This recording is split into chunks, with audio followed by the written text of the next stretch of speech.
2025 AIIMS BSc nursing में 1.5 lakh form भरे जाएंगे, लेकिन सिलेक्शन सिर्फ 1500 लोगों का होगा। इसका मतलब सिर्फ 1%। और 1% में सेलेक्ट होने का मतलब यह नहीं होता कि हम सेलेक्ट हो रहे हैं, उसका मतलब होता है बी ए टॉपर, हम टॉपर बनेंगे। तो कहीं ना कहीं हर वो बच्चा जो एम्स के लिए सपना सजो के बैठा है, उसे हर एक उस एवरेज बच्चे से अलग करना पड़ेगा ताकि वो उन टॉप 1500 बच्चों में आ पाए जिसको अपना dream college AIIMS Guwahati, AIIMS Bhopal, AIIMS Jodhpur मिलेगा। आज के सिंपल से वीडियो का टॉपिक हमारा यही रहेगा कि एम्स में क्या अलग करता है एक टॉपर जो उसे टॉपर की कैटेगरी में लेके आता है। सिलेबस वही है, टाइम भी वही है, सब कुछ वही है जो आपको मिल रहा है, बट हम सेलेक्ट नहीं हो पाते हैं। लेकिन एक बच्चा सेलेक्ट हो जाता है, टॉपर बन जाता है। कारण क्या है एम्स का? क्या है ऐसी चीजें एम्स के लिए हर एक स्टूडेंट को अलग करनी पड़ती है जिससे वो सेलेक्ट हो पाए, जिससे वो टॉप कर पाए अपने एंट्रेंस एग्जामिनेशन को। एक रियल एग्जाम्पल से मैं आपको एक साथ कहानी साझा करूंगा। उससे पहले मैं आपको बता दूं, आप ज्वाइन कर सकते हैं हमारा टेलीग्राम चैनल, जहां पे आपको ढेरों सारी चीजें, PDF notes, simple MCQ questions and AIIMS के रिगार्डिंग हर एक वो जरूरी इंफॉर्मेशन एंड पीडीएफ फाइल जो आपको चाहिए वो आपको यहां पे मिल जाएगी। तो आप जरूर से ज्वाइन करिएगा इसको, बिकॉज ये आपके लिए एक टर्निंग पॉइंट साबित हो सकता है। डिस्क्रिप्शन बॉक्स में लिंक मैंने आपको दे रखा है। इसके अलावा सबसे पहले मैंने जैसा कि कहा, एक कहानी रियल स्टूडेंट की जिसने एम्स एग्जाम को क्रैक कर किया, लेकिन क्रैक करने से पहले वो भी आपकी तरह था जो सोच रहा था मैं करूं क्या। हर एक स्टूडेंट कंफ्यूज होता अपनी लाइफ के अंदर कि आफ्टर ट्वेल्थ पास के बाद में 12th के एग्जामिनेशन हो चुके हैं, अब मैं क्या करूं? मैं एम्स में जाऊं, मैं नीट में जाऊं, या अपने स्टेट के बीएससी नर्सिंग के फॉर्म भरूं, या फिर मैं सीयूईटी में जाऊं। बहुत सारे आपके माइंड में डिस्ट्रैक्शन एंड डाउट्स आते हैं। लेकिन आफ्टर 12th आज की डेट में सबसे बेस्ट ऑप्शन जो है वो हमारे पास कहीं ना कहीं नीट है। बट हमें भी रियलिटी पता है कि नीट में हर बच्चे का सिलेक्शन संभव ही नहीं है। जहां 28 लाख लोग बैठते हैं और सिलेक्शन के लिए सीटें सिर्फ हमारे पास में 1,16,000 है। तो ये हमारे पास में एक बेस्ट ऑप्शन रहता है एम्स। और जो चीज बेस्ट होती है वो इजी तो नहीं होती, उसके लिए मेहनत, स्ट्रगल हमें करना पड़ेगा। एम्स के लिए बात करें तो आप एक वो रास्ता चुन सकते हैं जो आपका एंडलेस रास्ता होगा। वो आपको कहां लेके जा रहा है मुझे भी नहीं पता और आपको भी नहीं पता चलेगा, क्योंकि वो रास्ता कभी खत्म ही नहीं हो पाता। हम डिस्ट्रैक्शन पर डिस्ट्रैक्शन की तरफ आगे बढ़ते चले जाते हैं। लेकिन अगर हम अपने आसपास लोगों को ऑब्जर्व करें, उनकी बताई चीजों को ऑब्जर्व करें, तो हम ये देख पाएंगे कि यार एक सही ट्रैक है जहां से हम जा सकते हैं। और ये ट्रैक ज्यादा बड़ा नहीं, सिर्फ 90 दिनों का रास्ता है। 90 दिनों के बाद में हम हमारे ड्रीम कॉलेज, हम हमारे एम्स में पहुंच सकते हैं। ये सारी स्ट्रेटेजीज मैं आपको बताऊंगा किस तरीके से एक टॉपर को अलग करता है। सबसे पहले अगर मैं बात करूं तो आपको ये जानना होगा 10 मिनट के अंदर के टॉपर बनते कैसे हैं, क्योंकि टॉपर का मतलब सिर्फ आज एम्स एग्जाम के लिए टॉपर नहीं, सिलेक्शन से है। इंपॉर्टेंट बात, टॉपर जब भी कोई चीज पढ़ता है तो उसके लिए क्या चीजें करता है, ये बेसिक 3 ऐसे इंपॉर्टेंट चीजें हैं जो आपको ये डिसाइड करने में हेल्प करेगी कि हाँ मैं टॉपर हूं या मैं एक लूजर हूं। एक टॉपर पहले सोचता है, तो डेफिनेटली सोचना जरूरी है हमारे एंट्रेंस एग्जामिनेशन के लिए। हमने सोचा और उसके बाद में वो करता है, तो थिंक एंड डू।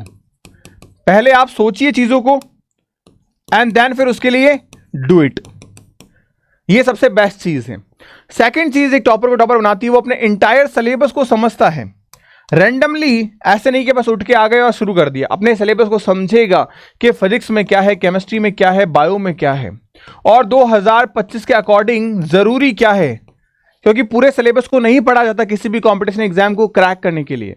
आपको सबसे पहले वो पढ़ना होता है जो आपके लिए जरूरी है। तो हमने क्या क्या सेलेक्ट किया यहां से, और टाइम के हिसाब से उसको अलग बांट दिया। मेरा फिजिक्स वीक है, मुझे फिजिक्स में ज्यादा टाइम देना पड़ेगा। मेरा बायो इजी है, मैं इसमें कम टाइम दूंगा। इस तरीके से उसने अपने स्केड्यूल को मैनेज किया। उसके बाद बात करें अपने जो वीक टॉपिक है उसको अपनी कमजोरी नहीं, उसको अपनी ताकत बनाएगा। कैसे? उसको टाइम देके। फिजिक्स वीक है सर, तो फिजिक्स में फॉर्मूलाज हो गए, टॉपिक्स हो गए, उनको याद करेगा। साथ ही साथ में सिलेक्शन के लिए एक ऐसा पॉइंट भी जरूरी है जिसे हम कहते हैं टाइम मैनेजमेंट। ये टाइम मैनेजमेंट भी बहुत ज्यादा हमारे लिए जरूरी है, ध्यान रखना। तो इसके लिए भी हमें क्या करना पड़ेगा, प्रॉपर सारी चीजें प्लान करनी पड़ेगी। अब ये तो करता है एक टॉपर, लेकिन यहां अगर मैं बात करूं एक लूजर, वो सिर्फ सोचता है मैं आज पढ़ूंगा, मैं कल से शुरू कर दूंगा। अरे नया मंथ तो मार्च आ रहा है, मैं मार्च से शुरू करूंगा, ये 10 दिन तो बस मैं प्लान करता हूं। अरे यार 6 तारीख को शादी है, मैं एक काम करता हूँ 10 तारीख से पढ़ूंगा। अरे यार 10 को तो बर्थडे है, मैं एक काम करता हूँ बर्थडे के अगले दिन से पढ़ूंगा क्योंकि बहुत अच्छी पॉजिटिव एनर्जी आएगी। आप सोचो आज 22 तारीख होती है, मैंने खुद ने स्केड्यूल 12 मार्च तक लेके चला गया, 20-22 दिन आगे चला गया। यही हम करते हैं, इसे कहते हैं प्रोकास्टिनेशन। और अगर ये नेचर आप में है तो आप टॉपर तो नहीं हो। उसके बाद में एंटायर जो सिलेबस है हम उसको देखते ही नहीं है। मेरे फ्रेंड ने आके बोला यार एनसीईआरटी पढ़, मैंने एनसीईआरटी पढ़नी शुरू कर दी। किसी ने आके बोला नहीं तू मॉड्यूल पढ़, मैंने मॉड्यूल पढ़ना शुरू कर दिया। कोई आके बोला नहीं तू मेरे नोट्स पढ़ ले, बहुत क्रीम नोट्स हैं मैंने बनाए हैं, हम उसके नोट्स पढ़ना शुरू कर देते हैं। हम सिलेबस को देख ही नहीं रहे हैं, हम बस सुने सुनी के अंदर सब चीजें करते हैं। तो हम हमारे सिलेबस को नहीं देखते, बस हम जो पड़ोस वाला कर रहा है हम वही कर रहे हैं, तो रिजल्ट भी हमारा वही आता है जो हमारे पड़ोस वाले का आ रहा होता है। इजी टॉपिक को हम बार बार पढ़ते हैं। ये गलती मैंने भी की थी जब मैंने अपना एग्जाम क्रैक करने से पहले जो 3 ड्रॉप लिए थे। उस वक्त मुझे बायो में इंटरेस्ट था, मैं बार बार जब भी पढ़ने का मन करता बायो पढ़ता, फिर केमिस्ट्री पढ़ता, फिजिक्स तो मैंने पढ़ी नहीं, मेरा सिलेक्शन नहीं हुआ। हमें ऐसा लगता है कि मैंने 8 घंटे पढ़ाई की, लेकिन हम ये नोटिस नहीं कर पाते कि यार यही सेम टॉपिक तो तूने महीने भर पहले भी पढ़ा था, तो आज नया क्या किया है, कुछ नहीं। तो इस वजह से हमारे पास में क्या है, वही सेम टॉपिक हम बार बार पढ़ते जाते हैं, और ये एक लूजर और एक टॉपर के अंदर डिफरेंशिएशन पैदा करता है। अगर ये सारी आदतें आपके अंदर है तो सीरियसली आप खतरे की घंटी के अंदर आ रहे हो, आप खतरे की घंटी के अंदर आ रहे हो। इसका मतलब क्या हो गया, आपको टॉपर बनना है तो इन आदतों को छोड़ना पड़ेगा, इनसे एक स्टेप आगे आना पड़ेगा। नेक्स्ट अगर मैं बात करूं आपसे, तो ये जो अजीत है वो तो आगे निकल जाएगा, लेकिन ये जो सवाई है वो हार जाएगा। तो आपको अपनी लाइफ के अंदर अजीत बनना है या आपको अपनी लाइफ के अंदर सवाई बनना है, ये आपको डिसाइड करना है। अजीत अपने ड्रीम कॉलेज में चला जाएगा और सवाई न जाने कहां से कब भटकते भटकते उसे रियलाइज होगा कि नहीं यार मैं कर क्या रहा हूं, मुझे तैयारी करनी है या मुझे फील्ड छोड़नी है। तो यकीन मानो अजीत में फायदा है, क्योंकि अजीत वही चीजें कर रहा है जो आपके लिए ज्यादा जरूरी है। और अगर आप ये सोच रहे हो अपने माइंड में कि यार मैंने तो जस्ट 12th पास किया, मेरा तो हो ही नहीं सकता, तो मैं आपको रियलाइज कराऊंगा कि आपके फास्ट ट्रैक बैच के अंदर जो पढ़ाया जा रहा है उससे बच्चे सेलेक्ट होंगे, और रिजल्ट वाले दिन आप मेरे इस लाइव क्लास के अंदर आना, मैं आपको बताऊंगा कि ऐसे कौन से बच्चे हैं जो विथ 12th इस बार सेलेक्ट हो रहे हैं। तो हिम्मत रखना, आप भी सेलेक्ट हो सकते हो। अब आपको डिसाइड करना है कि आपको बनना क्या है, बी अ अजीत और बी अ सवाई। आपके ऊपर निर्भर करता है कि आप इन दिनों को किस तरीके से यूटिलाइज करते हो, किस तरीके से आपको चीजें निकाल के आनी है। क्योंकि अगर आप टॉपर बनना चाहते हो ना, अगर आप टॉपर बनना चाहते हो तो आपकी लाइफ का एक मिशन होना चाहिए कि हाँ मुझे एम्स एग्जाम क्रैक करना है। और अगर एम्स क्रैक करना है तो मेरा सपना अगर एम्स जोधपुर का है तो जोधपुर की कट ऑफ मेरे को पता चली कि अच्छा 79 मार्क्स है, तो मुझे 79 लेके आने हैं। पहले अपने सिलेबस को फिजिक्स केमिस्ट्री बायो और जीके को इस तरीके से करना है कि मैं 79 ले आऊं, और जब मेरे पास टाइम और रहे तो मुझे 79 से ऊपर आना है और 83-84 तक जंप करना है। क्यों, हो सकता है कई बार हम जैसा सोचे वैसा नहीं हो, तब भी हम 79 कम से कम लेके आए। ये अपने मिशन को आपने टारगेट किया। फिर आपने अपने टाइमलाइन 90 डेज को यूटिलाइज किया कि 90 दिन मेरे पास में है, मुझे इस तरीके से बांटने हैं 90 दिनों को। और आप चाहते हो कि प्रॉपर्ली मैं टाइम टेबल भी लेके आऊं आपके लिए कि 90 डेज को आप किस तरीके से यूटिलाइज करना है, तो वो भी आप मेरे को कमेंट सेक्शन में जरूर बताना। Definitely I will help you, because एक बड़े भाई होने के नाते और एक एग्जाम क्रैक करने के बाद में जो एक्सपीरियंसेस मेरे हैं वो मैं आपके साथ जरूर शेयर करूंगा।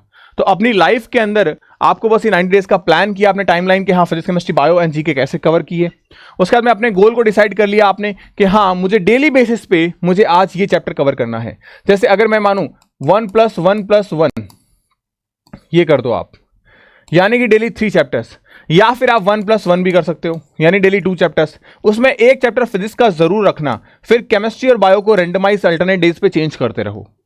इससे क्या होगा, आप अपने वीक सब्जेक्ट से हमेशा कांटेक्ट में रहोगे, तो वो आपका इजी बन जाएगा। एंड फिर अपनी स्ट्रेटजी के हिसाब से प्लान करो, जिसमें से एक स्ट्रेटजी मैंने आपको यहां बता दी है।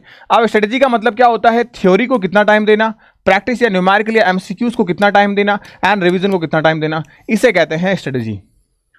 Theory plus practice plus revision, यानी कि टीपीआर जो है, थ्योरी प्रैक्टिस एंड रिवीजन, ये आपकी लाइफ के अंदर आपकी स्ट्रेटजी को प्लान करेगा। अब आपको हर रोज डेली इसके लिए टाइम निकालना होता है। हमेशा ध्यान रखना, अगर आपको सिलेक्शन चाहिए ना एक टॉपर बनने के लिए, तो आपको रिवीजन को डेली लाइफ का हिस्सा बनाना पड़ेगा। अगर आप ये सोच रहे हो मैं मंथली वीकली अगर रिवीजन करूंगा तो इजी रहेगा मेरे लिए, बिल्कुल भी नहीं। जब तक आप अपने रिवीजन को अपनी डेली लाइफ का हिस्सा नहीं बना लोगे, तब तक आपका सिलेक्शन भूल जाओ कि नहीं हो पाएगा। रिसर्च। अब रिसर्च क्या होती है? रिसर्च का मतलब है एनालिसिस। जब भी हम कोई टेस्ट या मॉक टेस्ट देते हैं तो देखो गलतियां कहां हुई और उन मिस्टेक्स पे काम करिए, क्योंकि जब आप इन मिस्टेक्स पे काम करोगे तब जाके बेहतर रिजल्ट, बेहतर आउटपुट बाहर आ पाएगा। ये आपके लिए बहुत ज्यादा जरूरी है। तो ध्यान रखना, अपने मिस्टेक्स पे काम करो। यही मिस्टेक्स आपको एग्जामिनेशन के अंदर मार्क्स में जो इंप्रूवमेंट है वही लेके आएगी। अगर आप मॉक टेस्ट चाहे जितना लगा लो लेकिन उनकी गलतियों को सुधार नहीं रहे हो तो कोई मतलब नहीं उन मॉक टेस्ट के लगाने का। ये तो बात वही हो गई कि हमने खाना बना लिया बट हमने किसी को खाना खिलाया नहीं, तो कोई मतलब नहीं आपके खाना बनाने का। तो इसका मतलब मॉक टेस्ट अगर आप दे रहे हो तो मॉक टेस्ट एंड टेस्ट का एनालिसिस भी उतना ही ज्यादा जरूरी है जितना कि मॉक टेस्ट देना, और इवन मैं तो कहूंगा उससे ज्यादा जरूरी है ये। बस ये चीजें आपको फॉलो करनी है अपनी लाइफ के अंदर। अगर बात करें सब्जेक्ट वाइज स्ट्रेटजीज को लेके, तो फिजिक्स एंड हमारे पास केमिस्ट्री न्यूमेरिकल अप्रोच वाले सब्जेक्ट है। तो इनमें आप एनसीईआरटी की लाइन बाय लाइन को रीड करो, कॉन्सेप्ट बेसिस पे न्यूमेरिकल करिए और पीवाईक्यू क्वेश्चन पेपर को करो, जिससे आपको एक आइडिया लग जाएगा कि क्वेश्चन पेपर कैसा आता है। बायोलॉजी में बात करूं तो आप पॉइंट्स को हाईलाइट करिए, वन वर्ड को हाईलाइट करिए। जब भी आप बायो पढ़ते हो तो आप हमेशा ध्यान रखें कि पूरी जो बुक है उसको रंगारंग नहीं कर देना है, आपको अपने पॉइंट्स को हाईलाइट करना है, जिससे आपको मेमोराइज करने में चीजें हेल्प हो। जितना हो सके diagram, flow chart and terms और एग्जांपल्स पे फोकस करिए, क्योंकि एग्जामिनेशन में वही कॉन्सेप्ट, वही क्वेश्चंस आपको देखने को मिलेंगे। उसके बाद बात करूं मैं आपसे, सवाल कैसे अटेम्प्ट करने हैं, क्वेश्चंस। हम जब भी प्रैक्टिस करने बैठते हैं तो आपको आदत डालनी है एमसीक्यू क्वेश्चंस को करने की, लेकिन एक पर्टिकुलर फॉर्मेट में। आप 3 फॉर्मेट में क्वेश्चंस करिए।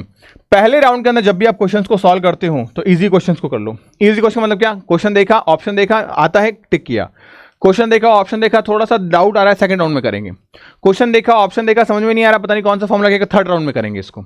उस तरीके से आप अलग अलग राउंड में क्वेश्चंस को करिए। आप यकीन मानो इससे होगा क्या, इससे आप एक तो टाइम सेव कर पाओगे, ये मेरा पर्सनल एक्सपीरियंस है, आप टाइम सेव कर पाओगे। दूसरी चीज, आप यहां पे आपकी जो नेगेटिव मार्किंग है उसे कंट्रोल कर पाओगे, क्योंकि हम क्वेश्चन को छोड़ना सीख गए हैं कि सेकंड राउंड में करेंगे, सेकंड वाले को थर्ड राउंड में करेंगे। अगर हम क्वेश्चन से प्यार करना कम कर देंगे, हम उसे छोड़ना सीख गए, तो आप सेलेक्ट हो जाओगे, आप सिलेक्शन होना सीख जाओगे। और ऑप्शन एलिमिनेशन मेथड से आप क्वेश्चन को सॉल्व करिए, क्योंकि कई बार इससे हमारा रिस्क फैक्टर कम हो जाता है। जब कोई क्वेश्चन में नहीं आ रहा होता तो वहां पे हम रिस्क लेते हैं और वहां पे ऑप्शन एलिमिनेशन मेथड से हमारे टाइम से हो जाता है, रिस्क फैक्टर कम हो जाता है। और प्रॉपर्ली टाइम मैनेज करो। घर पे जब भी प्रैक्टिस करो तो घड़ी लेके बैठो और उस घड़ी के हिसाब से आप अपने टाइम को मैनेज करो कि मुझे 1 मिनट में एक क्वेश्चन करना है, क्योंकि उसी 1 मिनट में क्वेश्चन पढ़ना भी है, समझना भी है, फॉर्मूला भी याद करना है, सॉल्व भी करना है और टिक भी करना है। ये सारा गेम 1 मिनट के अंदर करना है अपने को। तो कहीं ना कहीं जरूरी है हमारे लिए। बस यही कुछ ऐसी हैबिट्स, ऐसी आदतें हैं जिनको अगर आप अपनाते हो तो डेफिनेटली आप बहुत बेहतरीन रैंक से सेलेक्ट हो सकते हो। और बाकी बहुत सारी हेल्प फैक्टर्स जो है वो मैंने आपको दे रखे हैं टेलीग्राम चैनल पे, आप टेलीग्राम को ज्वाइन करिएगा। आप प्रिपरेशन कर रहे हो then you can join also fast track batch and ranker test series, जो आपके लिए बहुत ज़्यादा हेल्पफुल रहेगी। बाकी मैं तो आपके लिए हूँ ही, आपकी हर एक चीज़ में हेल्प करने के लिए। तो आप कमेंट सेक्शन में अपने सजेशंस एंड अपने डाउट्स को जरूर रखिएगा। आप पर्टिकुलर टेलीग्राम चैनल को ज्वाइन कर सकते हैं, एम्स स्पेसिफिक, एंड टेलीग्राम पर मैंने ग्रुप भी बना रखा है जहाँ पे आप मुझसे चैट भी कर पाओगे, तो आप उसको भी आप ज्वाइन कर सकते हैं। तो मिलते हैं नेक्स्ट वीडियो में, तब तक के लिए गुड बाय। पढ़ते रहिए, मुस्कुराते रहिए, स्टे हैप्पी, स्टे